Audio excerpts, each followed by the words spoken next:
of great talent in there. But what we will give you, give you the best opportunity to better yourself, to better your talent, to improve and become a better player and a better person. And that was enough for me and my parents. And so thankfully, I made the right decision to go to Liverpool on the back of a very, very honest conversation, as I say, with Tom Saunders, with John Bennison and Bob Paisley. A lot of people in your former, well, a lot of your former teammates joke a lot about your height.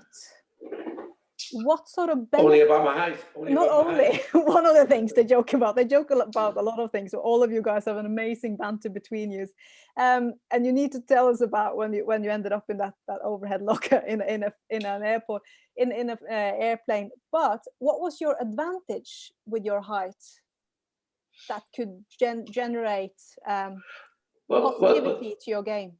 Well, to be honest, I never, first and foremost, I never seen it. There's no negativity towards it. I never see it as that. If anything, it was an inspiration to me, to be honest, because I knew that I had to work harder and I had to fight harder because, you know, at the end of the day, there's a saying that a good big one is better than a good little. Now, I've disagreed with that all my life. You know, at the end of it, it's about ability, about temperament, it's about ethics, about work ethic. You know, and so a lot of it is about mentality. So I never ever seen it as a weakness. And to me, it was just something that I knew that to get into this Liverpool team, it was never brought up to me. They just said, if you can produce your best, if you're good enough, you're going to get a chance. And it was, believe it or not, it was never mentioned. It really wasn't, honestly. My weight was, but my height wasn't, you know. So it was never something that bothered me at all. I mean, but it's such an inspiration for kids who maybe struggle with their height and maybe they get told, oh, you need to grow more if you're going to make it as a footballer. Just look towards Sammy Lee and see that height doesn't matter. Well, I look towards Messi, Rodney.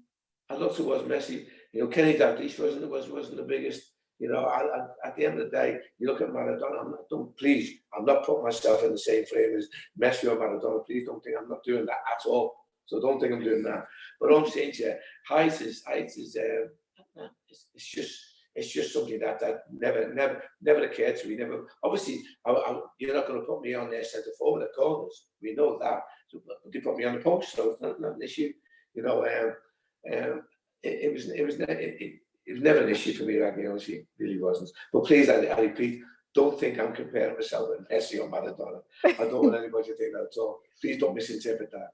You're so humble. I love it. There is a question here from Robert Quinn. He says, hey, Sammy, what was it like when you first entered the boot room? Well, I entered the boot room and a number of guys, one as a young apprentice going in at the end of the game, he was asking for permission to do this. Second was as a player going in there, as you go past, you sometimes get called in. But to go in as a coach, all them years after, to be invited in as a coach, to be invited into that scenario, that it was for me after playing, that was exactly where I wanted to be. That was my classroom after playing. You know, to be able to go and sit alongside people like, as I said to you before, on many occasions, Joe Fagan, Ronnie Moran, Bob Paisley, Tom Saunders, Roy Evans, and to go in that kind of format, and with Graham Sinestro brought me in, and to then mix with other managers, and when you got asked to go in there, there was a certain that you were accepted, and for me to be able to be sitting there and listen, not talk, listen to what the banter, what was going on, and not just the banter, it was the knowledgeable football talk. For me, it was like being in the classroom and doing my exams and doing all my studies, and it was excellent for me. And it's something that will live in my memory for forever. It really will. And sometimes you find it difficult to I don't know, to put into words, you know, but for me, it was just something that it was the pinnacle of my coaching career to be able to go into that and sit on them wicket baskets and listen to it. As I said to you, it's a little bit difficult for me to articulate, and I'm not doing a very good job with it, but it's just something that after playing, it's just, well, that's where you wanted to be, and that's where you should be. And I felt it, I'd arrived at. You work with so many great managers. I mean, you played under the great Bob Paisley, but you work with, as you mentioned, Souness. You've worked with Evans, Houllier, Rafa Benitez brought you back in. Who is the manager you've learned the most from? Well, again, forgive me if I answer this in a very cliched way. But to be honest, I think if you don't take something from every manager, then you've made a mistake. And I've been very fortunate to, you know, the gracious me, you didn't mention Roy Hodgson there, who came in at a difficult time with Liverpool Football Club. But I've tried to take things from every manager. I really have. And I think if I was to tell you anything different, then I'd be doing a disservice both to the people I work with and to myself, really, because everybody has strengths. Yes, everybody has weaknesses. But if you become a manager, coach at Liverpool Football Club, you know, you've got a lot of ability and you've got something. And for me, that was something. Knowing that, I wanted to glean something from whichever person was in charge, whichever person was on the coaching staff at the time. Every single one, I take something from. And I know that does sound rather cliche. So I'll make no apologies for that. But I couldn't give you one or two or other. I tried to take something from everybody I worked with, because for me, I repeat, if you get to the status or the status of working as a top man, a manager of Liverpool Football Club, you must be very good. You must be very good.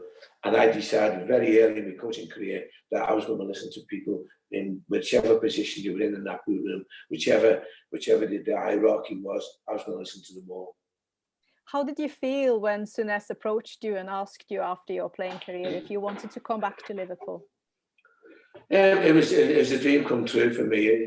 It obviously the sadness of it that somebody had to lose the position, and unfortunately that was Phil Thompson, and Phil Thompson and me are very, very close.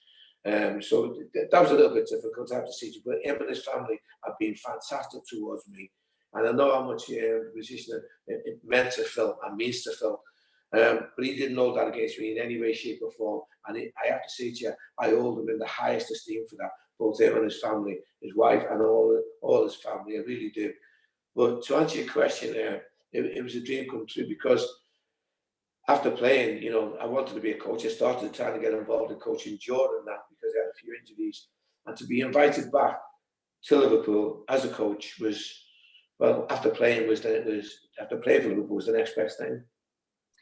There's a great question here from Stephen Morgan. He's saying, Sammy, in your opinion, when you coached with Liverpool, who was the best player you've personally seen breaking through the ranks? I think the obvious comes through, you know, because obviously we had a few. We were very fortunate. You know, we had Robbie Fowler, Michael Owen coming through. But I don't think I have to say to you, for me, it would have to be, and I can't split them, to be honest, but for two very different reasons. Jamie Carragher and Stevie Gerrard, I've got to be honest, I mean, both different, but both unique, if that doesn't sound contradictory. Both terribly driven youngsters, you know, again, local lads want to come through. And I can't split them. Robbie Fowler was the most naturally gifted striker I've ever seen. Michael was a very, very driven lad who came through, worked very hard to make sure he maximised his talent. But Carragher and Gerrard, for me, I can't split them, and I wouldn't want to. And they're both very, very different. They're both doing very, very well in their chosen careers after playing. You know, Stevie obviously doing very, very well in management at Rangers. Jamie, alongside Gary Neville and Graham, possibly the best pundits on television. And to see them two come through, and both very, very driven individuals, very driven, but both family based. I have to say to you, to see them, it was a joy. It was a joy to see them come through. And I suppose there'd be a factor to the locals, as was Robbie, Michael as well. You know, he lived down the road, Michael, but he was local. But I think to see them come through and to see what they're doing now after their playing career, it speaks volumes for what they did as players and as people. Do you think Steven Gerrard will manage Liverpool at some point? Because you know everything what's going on behind the scenes in the manager world. I don't actually either. I mean, I don't know what's going on behind the scenes, and certainly since the Elephants and joining Everton, I'm certainly not privy to what goes on at Liverpool anymore.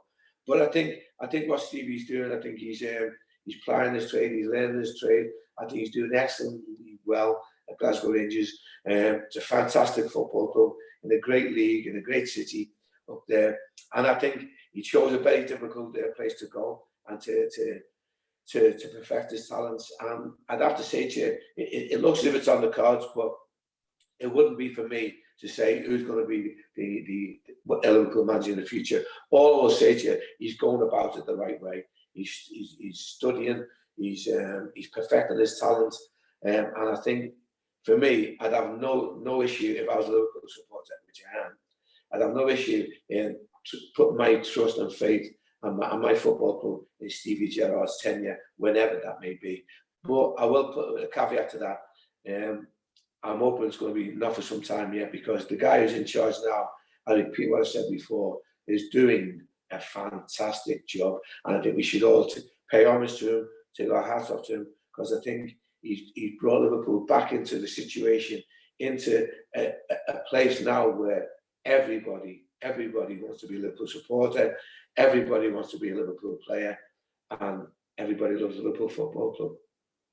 There's a question here from Chris Burleson saying, Sammy, in your opinion, as a player or a coach, what was the greatest ever Liverpool performance? That's a very difficult one, to be honest with you. Very difficult. There's been many. There's a top three then, like. Yeah, well, there's been many. I think Liverpool going to Real Madrid and winning 1-0 in Bernabeu was very, very good. My debut was very good. I don't think so, no. But I think Liverpool then going to Roma and winning in their stadium. But I don't think you can, go too far away from 3-0 down against AC Milan. And I think there's been many, many fantastic performances. And I know I'll get castigated for putting one, but I don't think you can go too far away from 2005 when 3-0 down at half time to come out and win that Champions League. I think for me it's something that they'll make a film about, and if they don't, they should do.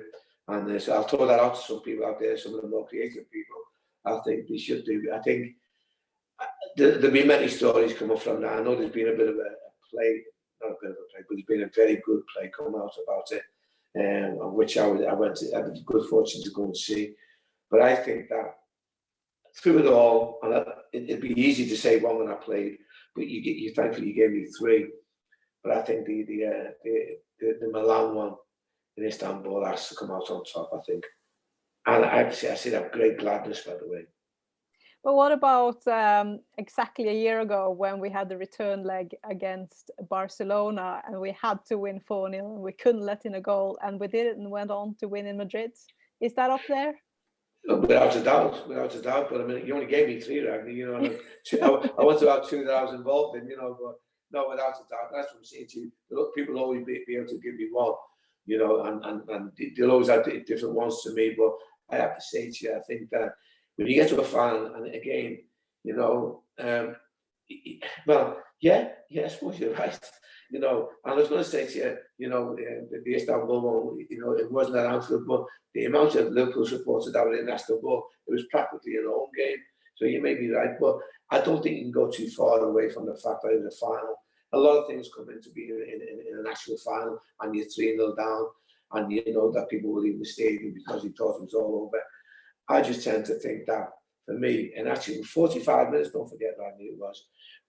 I actually go back to the Barcelona one. I make this may sound crass, but I actually gave us a chance in that game. And if you speak to the people who know me, and you may or may not do, it may be in a euphoric state, it may be in a drunken state, but I actually gave us a chance because of when you go to Anfield on any given European night, where you talk about, you think about Saint Etienne, Davy Fairclough. Anfield on a European night is unique to anywhere in the world. So there was always a chance of that. There was always a chance. And I think I think they were a little bit blasé about it. I think they also already thought they'd won the game, boss. As much as respect I've got for them, when you phoned up on the first leg, and it could have been more if I'm not mistaken, because they had a chance at the very end. I think the keeper made a great save in the first leg, and I think that there was always a chance. And I think people went to Anfield that night and we thought a chance. But when you're in Istanbul 3-0 down against AC Milan, I'm not too sure many people would have given much hope in that. And I'll never forget, because I was in Chicago with the national team at the time, and again 3-0 down, half time. You know, the national team, the squad thought it was over. I just thought it was this Liverpool. You'll never walk alone at half time. The way it was sang, it's never over. It's never over. It's just beautiful. I have a question here from Jamie Mulholland.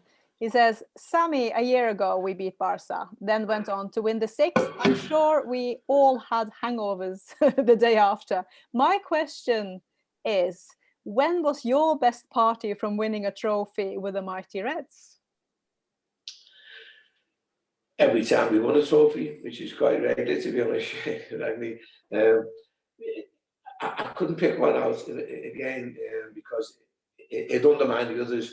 But one thing we do, and now we knew how to party, and we knew how to enjoy ourselves, and we knew how much it meant to the people. And quite often than not, when we had them after match parties, after winning the trophy, the supporters got in as well, because it was as much for them as it was for us.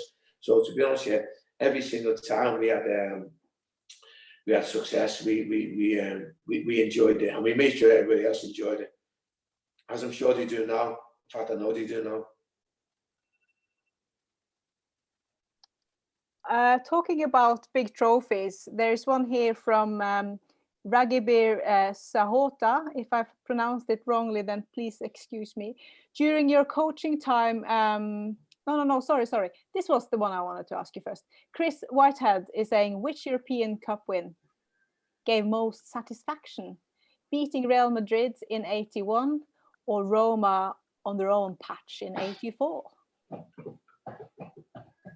Again, as I said to you before, it's very difficult to differentiate because it undermines what you did before. And I'd have to say to you, for me, I find it very difficult to pinpoint one. All I will say to you that the Roma were once again, we weren't given much of a chance. You know, but having said that, we weren't given much of a chance against Bayern Munich in the semi-final. I think they thought of the 81, they thought that they were going to be going to Paris to play Madrid. But as I said before, I mean, for me, I just love and enjoy every success, and I find it difficult to actually pinpoint one, because as I said before, it actually undermines maybe the one that went before, the one that went after. But Liverpool Football Club was built on success, and I have to say to you, for me, every success is up there with the best thing I've ever done in my life. You know, and it'd be wrong for me to just pick one out. They all have their own importances. They all have their own identity for me, and each one had their own importance and their own spectacular part of my life. So I'd rather not, if it doesn't mind me sitting on the fence, pick one rather than the other. I think I'd be telling them lies if I pick one. I have to say hello to George Sefton, the voice of Anfield. He's watching us here, and he's saying, oh, wow, I remember George, Sammy in the reserves in the 70s. I've changed, but he hasn't. Well, as I said to you before, thank you very much, George. As I said before, I've always been short and heavy, you know what I mean? So maybe you're just confirming that fact. One thing that hasn't changed, George, is your voice.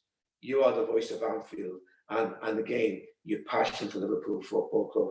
And I know that'll never wither, it'll never lessen, and long may it continue. But thanks, George, for pointing out that I was a short little fat boy, many back in the 70s as well. I did allude to that earlier on in the conversation, George.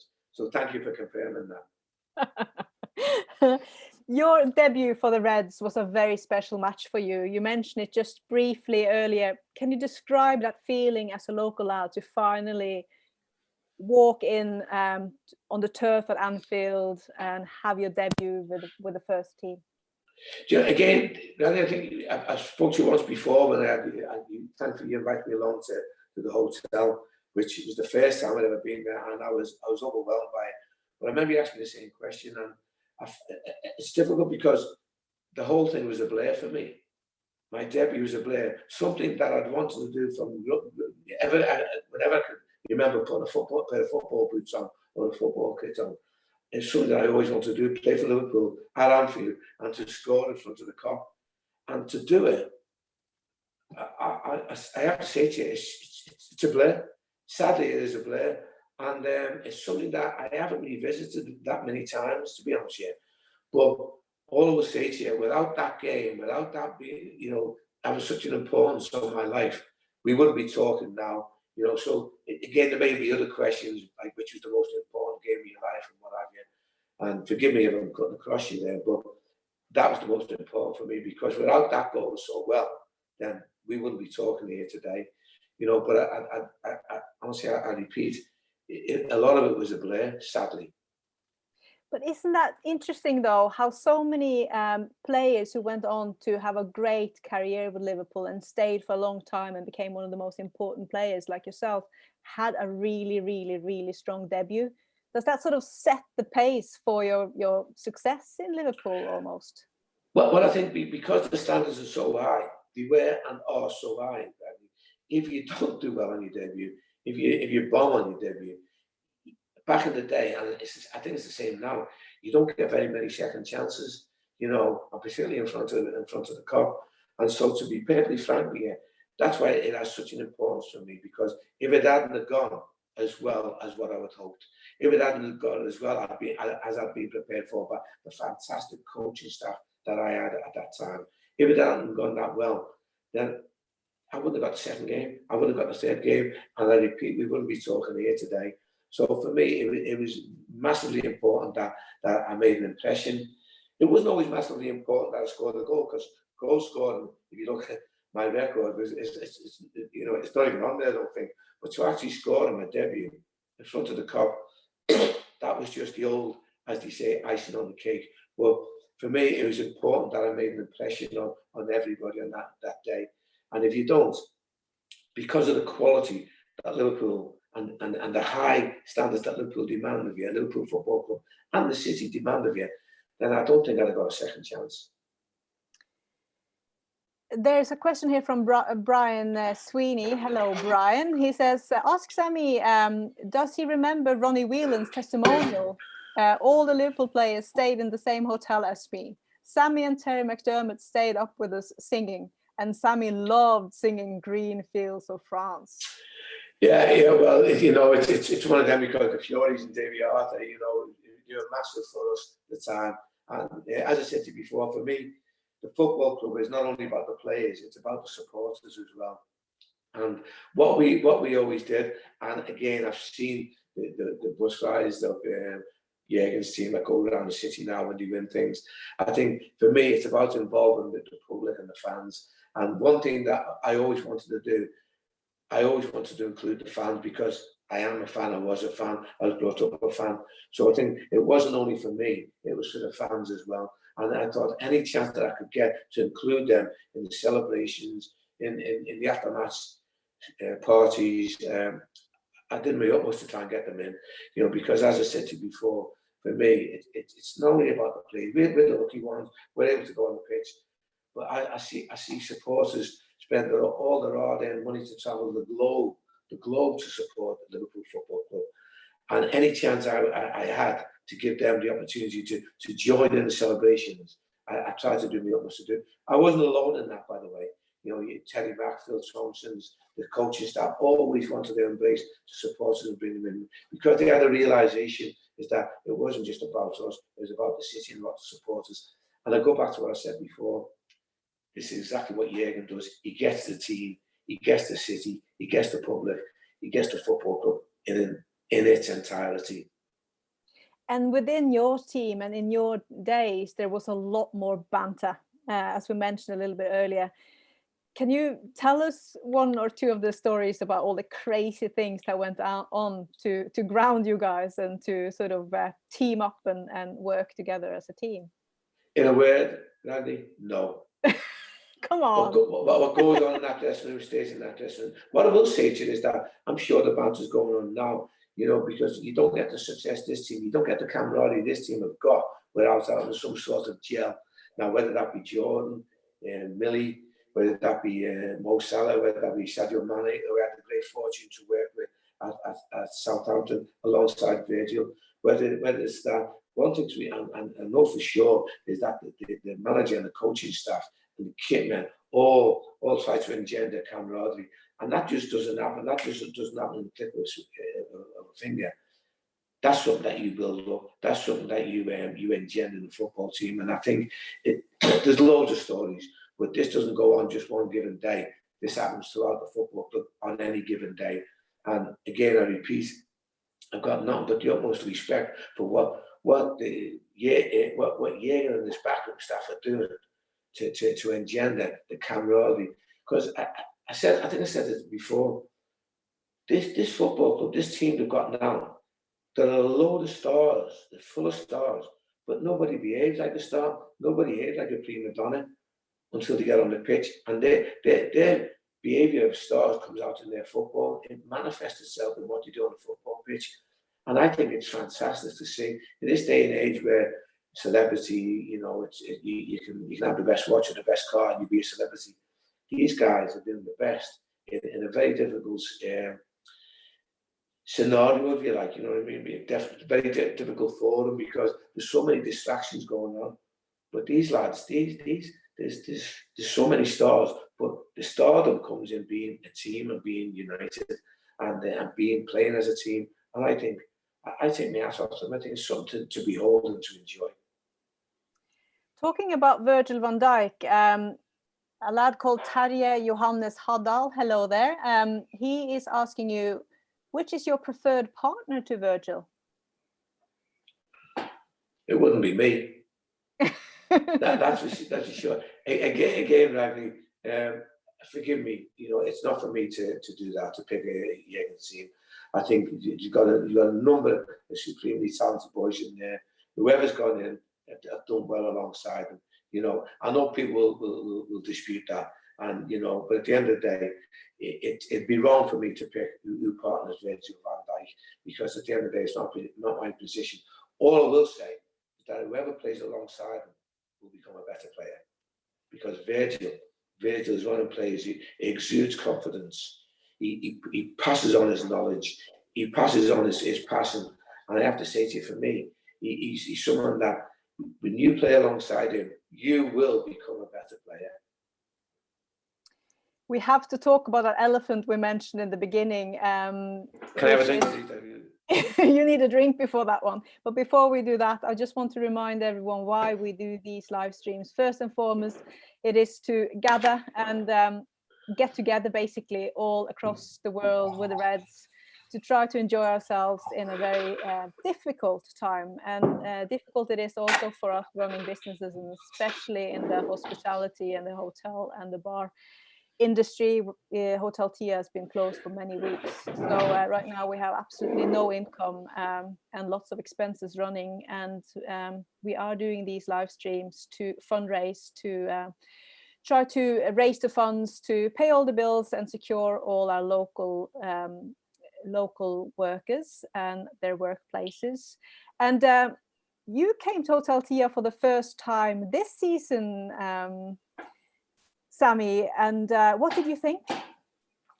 I was blown away by it. Hotel Tia, I think, for me, I was blown away by it. And to see the memorabilia in there, I thought, wow, and the genuine memorabilia. And it's just seeing the right place for that football club. I'd heard about it on many, many occasions, but to actually go and experience it, I thought, wow. And again, I don't really remember. I'm not too sure whether this caused the closing of Hotel Tia. I gave him one of my England shirts, and since then the place seems to have closed. I hope it wasn't that caused the closing down of Hotel Tia. Jinx the Premier League. Yeah. Thank you very much. Yeah. No, I was blown away by it, and I have to say to you, and the people that were in there. But again, I did say to me, I'd heard about it before, but to actually experience it, I thought, wow. And to experience the people going in just wanting to go across into Anfield, I thought, what a stepping stone to go into there. And I was blown away by it, but I was lifted by it as well. And I thought, wow. And please make sure everybody make sure that we continue with Hotel Tia, because it's a fantastic little appendix to Anfield. It really is. Yeah, so we're fundraising for Hotel Tia, but we're also fundraising for the food bank in Liverpool, because they need all the help they can get right now, because so many people are struggling and not even getting enough food these days because they don't get enough support, and so many people have lost their jobs, and it's just horrendous. The crisis is real in England and in many other countries as well. So we are doing what we can with these live streams to donate to the food bank as well. And I have to say, I've been making raffle tickets, because every £10 you donate, you get a raffle ticket like this, with your name under. And I will soon be telling you who won the signed Kenny Dalglish shirt and the signed Phil Thompson picture and the Liverpool captain's books. We will reveal that at the end of the show, but we will also be doing a raffle today, and you can win a beautiful signed John Barnes shirt today. And you can also win, look at this one. He doesn't do too many signatures, Kenny Dalglish, signed, beautiful, gorgeous, big picture. And my cat is talking as well. And these pictures are generously donated by Rob O'Brien from Liverpool Private Signings on Facebook. And we will also be raffling out some of Hotel Tia's really cool merch. You can choose your size and whatever you want. Look at this. Isn't that just cool? Ragni, you remember you gave me the hoodie last time? I have to say to you, my son was absolutely blown away with it. He loved it. Did he pinch it? Did he pinch it? No, I gave it to him because me being of an age, I thought it looked better on him than on me, so I hope you didn't mind. It was excellent. He really, really loved it. Fantastic. We will treat you with a t-shirt instead. I wasn't fishing for that, by the way.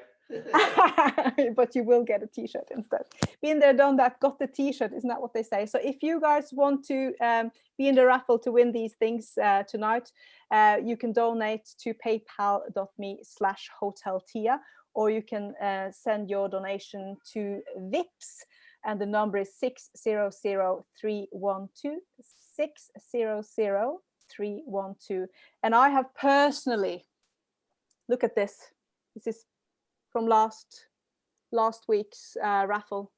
We will draw this at the end, and I've personally written everyone's names on these raffle tickets, and it's just moving to see so many familiar names and new names and people from all over the world helping out. It is really, really, really, really appreciated, and I have to thank you from the bottom of my heart on behalf of everyone from Hotel Tia. So we will do the raffle in a little bit, but first, dun, dun, dun, I think you need another drink because we're going to talk about Everton. Okay. So here is the question from Yaran Pedersen. He says, during a taxi ride in Liverpool a few years ago, I had a blue-nosed taxi driver. He wasn't too happy to have you in the team. He told me you were a LFC guy. How was it being in Everton? He asks. And let me add, why did you choose to take a position in Everton? Well, I answered this, and if you can just bear with me a couple of seconds to be honest on this. I mean, I've said before, football is my passion, football is my life. And I have to say to you, without football, then to be honest, it's difficult for me, as everyone is experiencing now. But to be honest with you, after losing my position at Liverpool, I wanted to continue my life. I wanted to continue my passion. Everybody knows I'm a Liverpool supporter. Everybody knows I'm a Liverpool supporter. Everybody knows that I wanted to play for Liverpool. But when that passion was taken away from me, then I wanted to continue it. I wanted to continue my life, So I went to work for Southampton. I was at Bolton. I was at Crystal Palace. I had a brief spell with England, which is fantastic. And I wanted to continue. And when I was given the opportunity by Sam Allardyce to go to Everton, then I have to say to you, I didn't have any doubts whatsoever. I didn't, honestly. I knew the issues, I knew the problems, and I won't go into it. I've had a few issues, you know, even personally and locally, because people, as you say, both sides not wanting me to be there because they think I was a Liverpoolian and what have you. But I wanted to continue my passion, and all I ever said was to judge me on what I do, not what I did. And more than anything, I love this city. I love Liverpool. Wherever I've been, I say to you, whether it be down in Southampton, be down in London, wherever, this city means everything to me. And I think this city needs two teams in the Premiership. I think, you know yourself, this city is unique because in any family, on any side of the dining table, you can have red and blue. And I may be totally wrong, but I think that's what makes this scenario unique, this derby scenario unique. And I wanted to be able to continue that. I wanted to be able to maintain that. And don't forget, when Sam went in, Everton were in dire straits. They were very, very close to being relegated. Otherwise, we wouldn't have been brought in. So for me to be part of maintaining the status quo of two teams in the Premiership fighting to be the best, to be above each other, it meant a lot to me. And I have to say to you, I was very proud of the job we did. You know, and again, I repeat, everyone knows I'm a Liverpool supporter. Everyone knows I've been brought up with Liverpool, and I was a Liverpool player. But my passion is football, and to be able to continue my passion at Everton and to help this city. And again, people will have their own views on it, but believe you me, this is my thoughts on it: is to be able to maintain the status of two Premier League teams in the same city. I was so proud of the job we did. I really was, honestly, and I really enjoyed the place. I think it's a fantastic football club. Liverpool and Everton, we know there's great rivalry. There always has been. Thankfully, there always will be. You know, and I think for me to be part of that, you know, and people will disagree with me, and people will have their own reasons why I did it, but that is my reason. And I actually, I'm very, very proud to be able to say to people, do you know what? I've been involved in two of the big football clubs in this city, in this league. I really am, honestly. Do you still get a lot of comments from Scousers on the job that you took with Everton? Is that something that I mentioned to you? Yeah, it's quite strange. I was a little bit wary of going back to Anfield, as you know, I mean, because of I'd actually had a bit more grief, a bit more stiff on Liverpool supporters, to be honest with you. You know, and listen, I understand the reluctance of both Everton supporters and Liverpool supporters to have someone like me in both clubs. But all I will say to you is that I'll go back to a phrase I used before. I asked them to judge me on what I do, not what I did. You know, and I think I'm hoping that appreciative of the fact that we did get them from 16th to 8th in the table. I think that's quite an achievement, and I have to say to you, I'm quite proud of what we did. I really am, honestly. And it would be really, really boring if we don't have both the clubs in Premier League. I totally agree with you on that one. There's a question here from Kieran Smith. He says, who was your favorite player as a kid? As a kid, Ian Callaghan, without a doubt. Ian Callaghan, and Callie was my hero.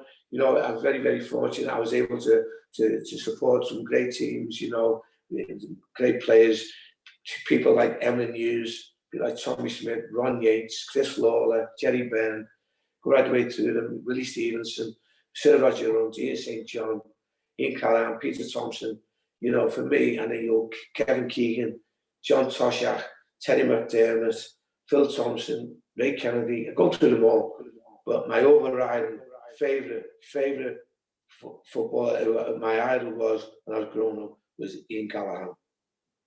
857 games, wasn't it? The most games ever played in a red shirt, 18 years in the first team, a career of first being a winger and then the second career being a midfielder. It's just unbelievable. And he must be, honestly, the nicest man on the planet. Totally agree. Full of humility. Never wants to talk about himself. Always wants to talk about other people. And I think for me, he was symptomatic of what made that team great at the time. Again, born out of the fantastic management of, as I say, Bill Shankly and Bob Paisley, and Joe Fagan. They knew what they were doing when they assembled that group of players. And again, I repeat exactly what Jürgen is doing now with his football club.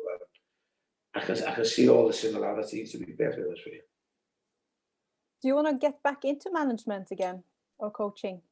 Of course, yeah. Of course I do, Randy. You know, it's what I do. It's the only thing I know. Some people say I don't know that much about it anyway, but it's what I love. It's what I'd like to do. But it's just whether the opportunity comes along.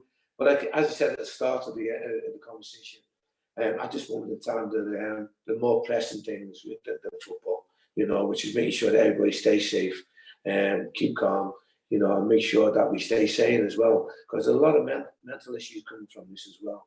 So I think it's important that we wait for the right time before anybody talks about going back into football. But it will happen. It will happen. And as long as everybody sits around the table, gets the right timing of it, and make sure that we're doing it for the right reasons. Yeah, definitely. The UK is really, really heavily affected by the coronavirus, the worst country in Europe right now in terms of deaths, which is just horrendous. And our deepest sympathy and love goes out to everyone who's struggling right now with the virus or have lost a dear one. It's just unreal what's going on. And we do send out all our love and the message, like you, Sammy, stay inside.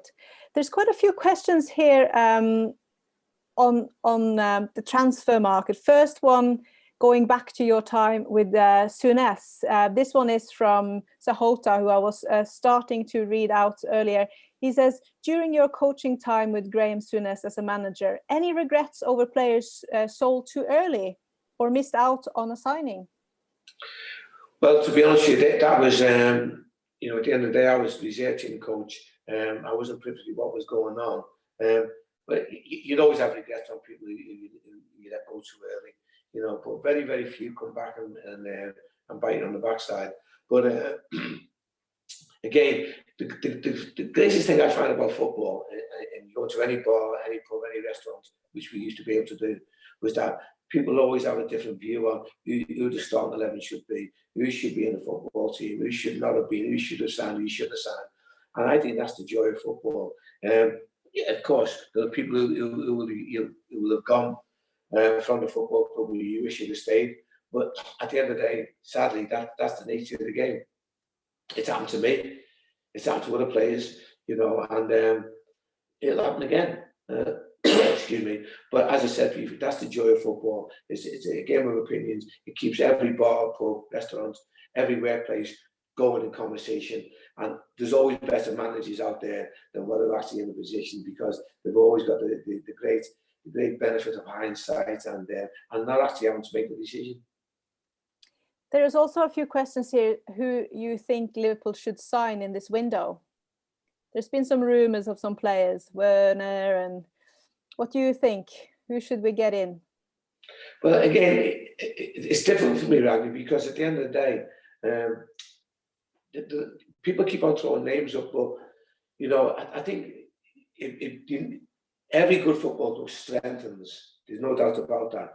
But sometimes they're not going to go into this team straight away, because who would replace who with who in this football team? Sometimes you need people to go on the bench to in case of injuries, in case of natural wastage. But again, it's not for me to tell Jürgen who he should pick. He will have his own.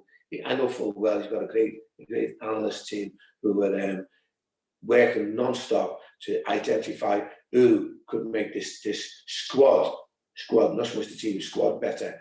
But all I will say to you is that whoever they bring in, they're not going to walk straight into the side, because I'll go from back to front. I'm not too sure who's better in Europe or whatever than the players who are in there at this moment in time. So whoever comes in will only be as backup initially. But again, it'd be wrong of me to try and preach to Jürgen Klopp and to all his people in the analyst room about who they should pick. But I know that during this lockdown, they'll be identifying who they want to bring in to strengthen the whole squad and not just the team. There's a lot of questions here about the number 7s as well tonight. Sven Erik Klemetsen is asking, who is the best number 7 to have ever played in the red shirt? I suppose he's asking. The best. Well, I think it's a rhetorical question, and I think everybody knows it's an unbelievable number. It's an iconic number because all the ones we've used in the past or wore in the past have been iconic features of Liverpool. Look at the one who's got it now, right? Jamie Miller, if I'm not mistaken, isn't it? Yeah, right. Yes. And I think, to be honest, you don't take that number on lightly, and he certainly hasn't. He's done a fantastic job. But I think, to be honest, I repeat, it's a rhetorical question. I think it'd be difficult to pick out anything because whoever's been in that shirt, more often than not, has ended up being an iconic figure in Liverpool's history. And I think, as I said to you, the guy who's got it now, he'll end up being up there as well. Him and Endo will end up being there in the icons of Liverpool Football Club, in my opinion. Well, a lot of us have this discussion. If you take Milner out of it, was it Keegan or was it Dalglish? And Martin Orton is saying Kenny Dalglish was the best number 7. Is that a question or is it an answer? We're just trying to fish out what you think of Kenny. Yeah. Who is, by the way, this gorgeous picture is one of the raffle prizes today. Well, as I said before, whoever wears that shirt, they've got on to be iconic figures at Liverpool Football Club, and for a good reason as well. You know, Kevin Keegan, what a fantastic servant he was for the football club. You know, he's fantastic on the field, what he did. Kenny Dalglish, everyone knows King Kenny. You don't name a stand after you if you don't think you've done a fantastic job at the football club. He's an ambassador for the football club now. You know, so you don't need me to extol the virtues of Kenny Dalglish. What I always say to you is that, you know, as I said before, the shirt is iconic, the number is iconic. Whoever's in it, I have to say to you, it's big boots to fill. And I'll go back to what I said before. I honestly think the guy who's in it now is doing a very, very good job of filling them boots. He really is. I also have to tell you that there's so much lovely feedback for you here. Sammy Lee is a red top man, you never walk alone. Great work from South Africa, from Abel in South Africa, loving these sessions. And then from Vanda Ferguson, he's great. We're really enjoying listening to Sammy. And there's just on and on, it goes on and on about everyone loving to listen to you. So we can't, you know, thank you enough for sparing your time to help support Hotel Tia and the food bank. We are coming close to the end of this session, but we have a couple of questions left that we want to squeeze in before we do the raffle at the end. And we're definitely going up into the air eventually as well, into a certain overhead locker. Ragni, I'm in no rush. We're in lockdown, so I'm in no rush. Fantastic, I love it. One of the first opening questions tonight, and thank you guys so much for sending in all these questions. There is one here who's just summing up your whole career here, from David Wilkinson. Hi, David. I love how you watch every time and send us questions. It's fantastic to have you on the stream. He's asking, what was your biggest highlight of your LFC time? And thank you for all you have done for us, David says. Well, firstly, thank you, David. Really appreciate that. And also, Ragni, I have to say to you, this has been a pleasure for me. It really has, honestly. And also, I thank you for giving me the opportunity to put my position forward on the elephants in the room, you know, because there's a lot of people have put their views out, but thank you for that. But it's been an absolute pleasure for me. And to answer David's question, I'm going to repeat myself. It's my debut. It's my debut because, you know, as I said before, without the debut, without it going so well, without all the build-up, without all the great preparation that them coaches gave me and put me in the best position to debut me, because I think as any young boy, you think you should have been in earlier, you wanted to be in earlier, but they knew exactly when the time was right. And I have to say to you, I've got nothing but the greatest thanks for the people who, when I was giving me time, it was the right time. And if that hadn't been the right time, I wouldn't have had my second, my third game. We wouldn't have gone on to have what we were talking about before. We certainly wouldn't have been having this conversation. So for me, the most important game for me was my debut. We also have a question from the Middle East. Hello there. Do you think Liverpool next season will be at the same level? Will we maintain the superior position? No, it'll be higher. I like that. To be higher. Yeah. Right, to be higher, yeah, because at the end of the day, this guy in charge, he doesn't rest on his laurels. He knows there's a target on his back. He knows there's a target on the club's back now when they win the league. So no, and that's what I was saying to you before. They're working tirelessly behind the scenes to make sure that next year they are better. And I guarantee you, Liverpool, I guarantee you, Liverpool will be better next year. Now, that may sound like a contradiction when I said before, this is the best team, but every good team, the best team, always got to improve, and this team will improve. And it doesn't just mean about bringing other people in. The people come in will only come in, and they will push the people who are already in position. So that's this team and this club will improve. I've got no doubt about that. And Ragney, I'll give you one thing. If they don't, you can bring me on again, and you can pull me up on the fact that I guarantee that Liverpool will be better, and he certainly won't be resting on the laurels. I guarantee you that. Yeah, because you were in a side where you were winning, and winning generated more winning, didn't it? It just gives you that boost and confidence to just go on and win more. Winner creates winners. Well, it does, yeah, but also, I mean, it doesn't just happen like that. And that was big by the people in the decision-making process, making the right decisions. And I have to say to you, Liverpool, I look at last year, they made the signings earlier than anybody else. Everybody, there's all kinds of talk in the paper about what this club's going to do. Liverpool just went on and made the decisions. And when the time is right, and again, I go back to the fact that it's very awful time that we're all going through now, where we shouldn't be talking, and the priority shouldn't be about transfers. It should be about saving people's lives and keeping people's lives. But I know full well that the job is having to go on in the background, and these people in these positions will be making sure that when it gets up and running again, that Liverpool will hit the ground running.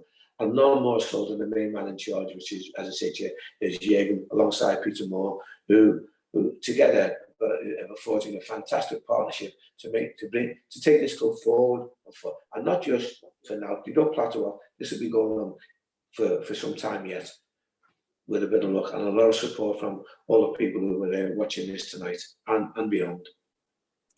I love your answer. Talking about success, there's one question here from Stephen S. Forrest.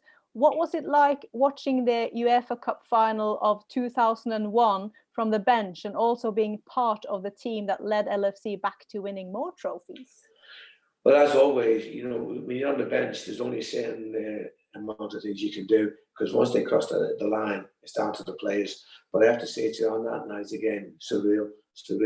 And it's quite strange, because it ranks alongside some of the best days as a player, because as a coach, when you're a player, all you have to worry about is yourself. But when you're a coach, you have to worry about the number of players, units, and whatever.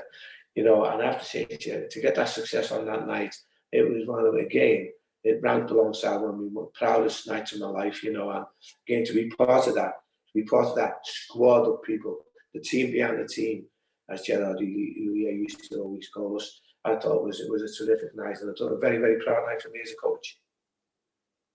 What was your heart rate like with that Stevie goal? You don't want to know. You don't want to know, to be honest. You really don't want to know, because at the end of the day, I think Sam Allardyce did the thing many years ago where he put a ring on it on him, and I think if you put it on any manager, coach, assistant coach, physio, whoever's involved in the team on the sidelines, your heart rate must be going through the roof. Yeah, and for the right reasons as well, because you're passionate, you want to do well, you want to win, you want to do well for the thousands, the throngs of supporters who spent all their hard earned money to go and support you. You want to do well, you know. And yeah, my heart rate. Diane, my wife, thinks I haven't got a heart, but I can tell you now that whichever little bit I had was going through the roof. It really was. Fantastic. Bear with us. We're just now going to find out who were the lucky winners from the show with Phil Thompson last Saturday, when we had donations, incredible amount of donations coming in. And as I said before, I have to thank you again. You know, it's just so touching to see all the support out there. And for every one of you who is not winning tonight, just bear in mind that it's all going to a good cause, saving Hotel Tia, but also helping the food bank. So let's start with the top prize, which is, it's so sad, this is the only signed Kenny Dalglish item I had in the house. It's now going, but it's going for a good cause. And the lucky winner is, so no looking. And the winner is, dum, dum, dum.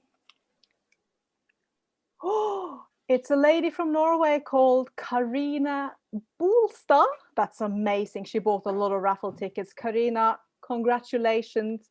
The Kenny Dalglish shirt is yours. That's amazing.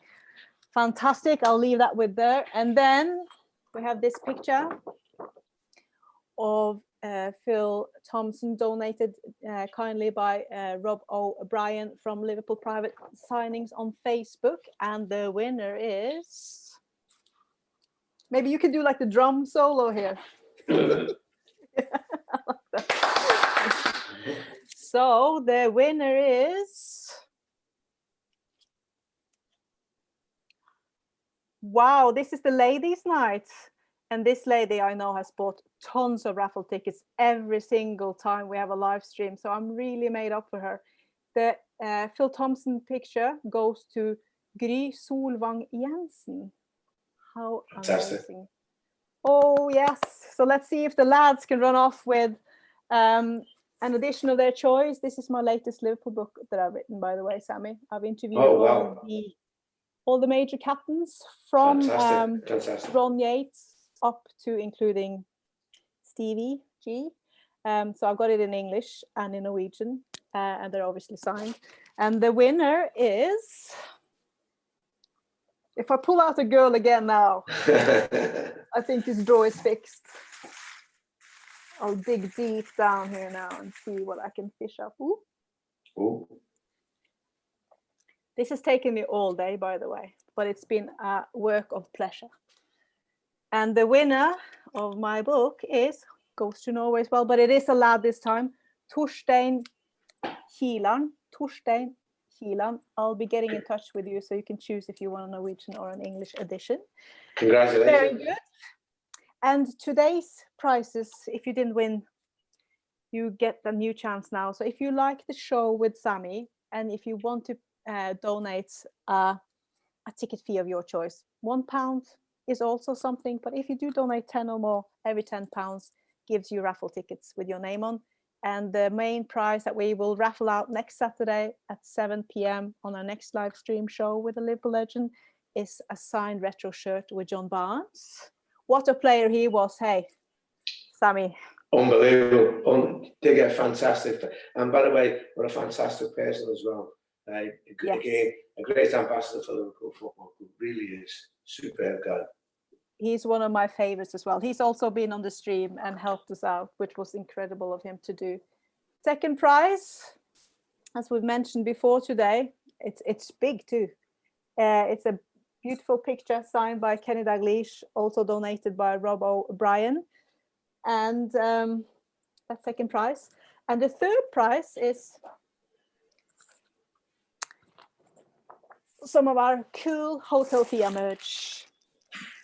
So maybe this one, or maybe you want to have this one. Well, we'll give you a few options. The one who wins gets to choose size and print and stuff. So if you want to be in the draw, then please donate to paypal.me/HotelTia or Vips. If you have got Vips, the number is 600-312, and then every raffle ticket is costing you 100 kroner. I also have to say a big thank you to the Norwegian Supporters Club, which is turning 40 years this year. It's just amazing. Did you know that 1% of all Norway's population is actually an official member of the Supporters Club? This is true, 1%. Oh, wow. Wow. And then you can time that with probably 10 or 20 in terms of how many people are actually Reds in Norway. This is just a member. So obviously they would love more members. So if you're not a member already and you are a Norwegian, you have to go to liverpool.no, the website, and sign up. It's only like a couple of 100 kroner. And for that, you get 8 magazines a year. You get all the behind the wall stories of brilliant journalism about the Reds, and obviously access to Anfield and discounted merch as well. And they just fundraised, Sammy, the Norwegian Supporters Club, over 21 grand to the LFC emergency food bank appeal. Just fantastic. Fantastic. There's such a great supporters club, and we do stuff with them. They are our official partner at HotelTia. And if you are representing one of the other supporter branches, get in touch if you want HotelTia to team up with you and help you with legend events and membership events, etc. when you are in Liverpool with your supporters club. Now, my final question I actually have 2 questions. First, you're not getting away with it. Tell us about when you were stuck in a very strange place in an airplane. I love that story. No, I know. To be honest, yeah, it was one of them where I think there must have been something going on regarding the fact that whether I could fit in there to begin with, and then I haven't been able to squeeze me in, would they be able to get me out? So I think it was just on one of our trips, and well, no, it was one of our trips. But the boys just decided, well, listen, we'll get him in. If he doesn't come out, it doesn't make no difference anyway. But that was the type of thing that, you know, it was the type of, banter's the wrong word. We can't use the word banter anymore because it has a bad connotation. But it was certainly one of the things we used to get up to back in the day, which certainly helped to forge the bond that we as a squad of 20, 18, 20, 24 players needed to be able to go and manifest itself and winning games out on the football pitch, which was no easy task. But you know, again, it was engendered by the people in charge who listen. To do it right, make sure that you have a good camaraderie. And I felt that whatever we did in them days helped us on the football pitch, and it certainly added to the sense of unity, which, unless you have that, I don't think you win many games or many trophies. And I firmly believe that we were symptomatic of how to do things in them days by being a strong squad, strong unit, and a great camaraderie. And I think it manifested itself in the results on the pitch. My final question to you tonight, there are so many more. I'm sorry we didn't get through them all. But my final question to you, Sammy, it's been an absolute pleasure listening to you, and we could have spent another hour and a half easily. But my last question to you is, what does Liverpool Football Club mean to you, and how has that club shaped you as a person? Well, first and foremost, I think the pleasure's been all mine, by the way. It really has. And as I've said on a couple of occasions here tonight, I think football is massive to me. It's my life, my passion. But the biggest thing is that everybody stays safe and stays healthy. These are very, very strange times that we're all living through. But we'll get through it. We'll get through it. And certainly the football will help. But for me, I have to say to you, all my strengths and all my weaknesses have been forged by being part of the Liverpool Football Club. I've made a lot of mistakes, but I've also had a lot of success.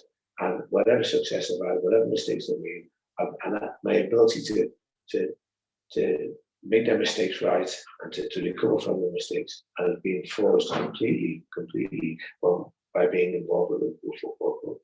I've had a fantastic support mechanism with both my family and my friends. And as I say to you, my involvement in the Liverpool Football Club has been massive, it's been huge in my adult life. And so, to be honest, yeah, for me, I've got nothing but thanks to give to the Liverpool Football Club. And again, I repeat, please, everybody, stay at home, stay safe, and stay healthy, and stay sane, because we'll get through it. And then when we do, we'll all be able to come back and support Liverpool again, and see them in the league again, and then again and again and again. Stay safe. There's just one thing to say then, and that's to sum it up from Susie McDonald. She says, once a red, always a red. Cheers, Sammy. We love you, lads. Thank you very much indeed. Well, thank you, Ragnar. As I said, the pleasure's been all mine. It really has. And I'll say thank you to everybody out there. Please keep supporting, keep the faith, stay safe. Thank you very much indeed. Thank you, Ragnar. Thank you very much indeed.